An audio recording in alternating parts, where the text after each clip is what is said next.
एक बात सुनो, ये बात मैंने सिर्फ ऐसे ही नहीं कही है, हकीकत है मेरे अजीजों। आपकी ये मोहब्बत, आपका ये मुस्कुराना या हमें आपका देखना जरा बराबर अजनबियत नहीं लगती।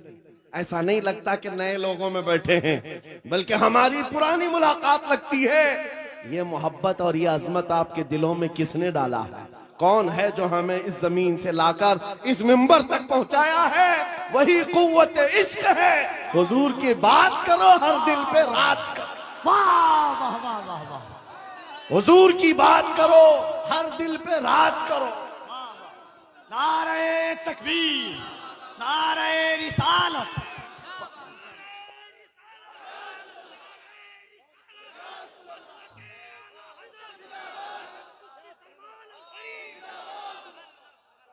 और एक बात कफील साहब, मैं आपको बताऊं, बहुत सारे लोग शिकायत करते हैं मौलाना बिरादरी में हसद बहुत होता है।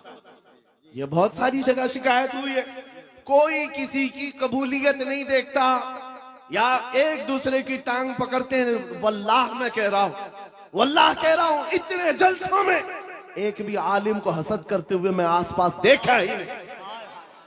मेरे अपने जलसों में मैंने देखा ही नहीं। मेरे बाप की उम्र के उलमा को भी इज्जत से मिलते हुए देखा। मेरे बाप की उम्र के छोटे उलमा जो उम्र में कम है उनकी बात नहीं कर रहा हूं, मुझसे बड़े मेरे उस्ताद की उम्र के, मेरे बाप की उम्र के, सब इज्जत से मिल रहे हैं। ये देख करके फिर पता चलता है इन सब के दिलों में अजमत किसने डाली? कुव्वत इश्क से हर पस्त को वाला कर। अल्लाह अल्लाह अल्लाह। अजब चीज है लज्जत आशनाई।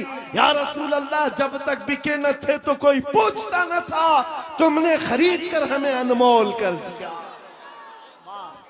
ये है हकीकत में बिक जाने की कीमत। लोग पूछते हैं हुजूर के दरबार में आप बुलाते हैं, क्या मिलेगा? बेदाम ही बिक जाइए, बेदाम ही बिक जाइए, पूछना मत कि क्या मिलने वाला। बेदाम ही बिक जाइए बाजार नबी में। इस शान के सौदे में खसारे नहीं होते, हाँ आजमाइशें होती हैं।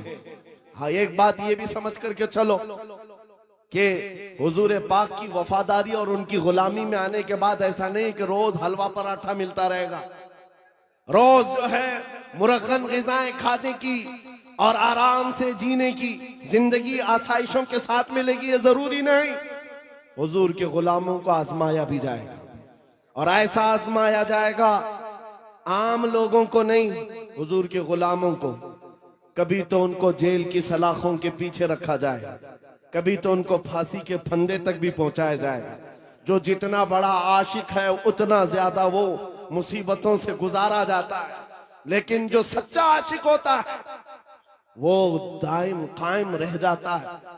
अब आपको मैं बताता हूं, बहुत सारे लोगों को तकलीफें हैं, मुसीबतें हैं, करार नहीं है, सुकून नहीं है। क्यों? घर की शिकायतें लेकर के आते हैं, घर में ये हालात वो हालात, बरकत नहीं, माल नहीं, दौलत नहीं, बच्चे नाफरमान और बहुत सारे मामला, क्या क्या चीजें लेकर के बेकरारी की जिंदगियां हैं। लेकिन एक बात मैं आपको बताऊं, औरतें भी यहां पर बैठी हुई हैं। औरतों का मिजाज आप जानते हैं, इनको अगर दर्द से तड़पता हुआ कभी किसी ने देखा होगा, एक ही चीज पर ये सबसे ज्यादा तड़पती हैं, इनके बच्चे को अगर कुछ हो जाए। माँ के बेटे को गोद से निकालो, फिर देखो उसका तड़पना क्या होता है। उसका तड़पना, ममता मशहूर है पूरी दुनिया की, माँ की ममता बेकरार हो जाती है। माँ बच्चे के दर्द को बर्दाश्त नहीं करती, ये पूरी दुनिया जानती है कि नहीं है? पूरी दुनिया जानती है। लेकिन मदीने की एक माँ ऐसी भी है, मदीने की एक माँ ऐसी है। बारगाह मुस्तफा में जब रसूल पाक सल्लल्लाहु अलैहि वसल्लम जंग में जा रहे हैं, 1.5 साल का दूध पीता बच्चा लेकर के आ गई। आका आपके साथ सहाबा जंग में जा रहे हैं, मेरे बच्चे को भी लेकर के जाए। 1.5 साल का बच्चा जा सकता है जंग में? लेकिन वो खातून है, लेकर के आई। हुजूर ने पूछा क्यों ले आई? कहा मेरे शोहर शहीद हो चुके, मेरे घर में इसके अलावा कोई जवान बेटा नहीं, एक ही बच्चा है 1.5 साल का। इसलिए कि मैं जब देख रही हूं मदीने की माएं अपने जवानों को आपके साथ भेज रही हैं, तो मैंने सोचा कि मेरा बेटा घर में रह जाए और आपके साथ ना जाए, ये इससे बड़ी मेरी कमनसीबी क्या है। आका मैं अपना बेटा लेकर के आई। सुनो, तवज्जो चाहता हूं। हुजूर ने पूछा इसका क्या करेंगे? अल्लाह अकबर। उस खातून का जवाब सुनकर के रोंगटे कांप जाते, आज भी जिस्म थर्रा जाता है।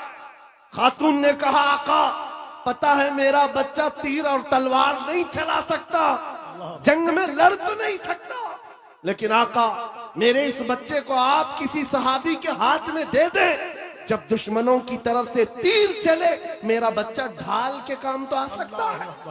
अल्लाह अकबर, अल्लाह अकबर। मेरा बच्चा ढाल के काम आ सकता है। हुजूर पर फिदा होने का जज्बा ये मदीने की औरतों में देखा है। अजब चीज है लज्जत आशनाई, अजब चीज है लज्जत आशनाई। हुजूर के फिदाइयों का कोई मुकाबला नहीं कर सकता दुनिया में। जो हुजूर पर लोगों ने फिदा किए हैं, अपने बच्चे, अपने माल, अपने जान, ये मंजर पूरी दुनिया में दोबारा ला भी नहीं सको। अजीजा ने गिरामे वखार, बात सिर्फ इतनी ही मैं करके रुखसत होना चाहता हूं। तुम्हारी बेकरारी, तुम्हारी बेकली, बेचैनी खत्म हो सकती है। एक बार दिल को धड़कना सिखा दो, किसी लैला के नाम पर नहीं, किसी मजनू के नाम पर नहीं, दिल की धड़कन से आवाज आनी चाहिए। मैं सो जाऊं या मुस्तफा कहते कहते, खुले आंख सल्ले अला कहते कहते, जब बेकरारी ज्यादा बढ़ जाए तो फिर तुम्हारी जुबान बेइख्तियार पुकारने लगे, शाफी और नाफी हो तुम, वाफी और काफी हो तुम, दर्द को कर दो दवा, तुम पे करोड़ों दुरूद, तुम हो हफीज व मुगीस, क्या है वह दुश्मन खबीस, या रसूल अल्लाह तुम हो तो फिर खौफ क्या, तुम पे करोड़ों दुरूद।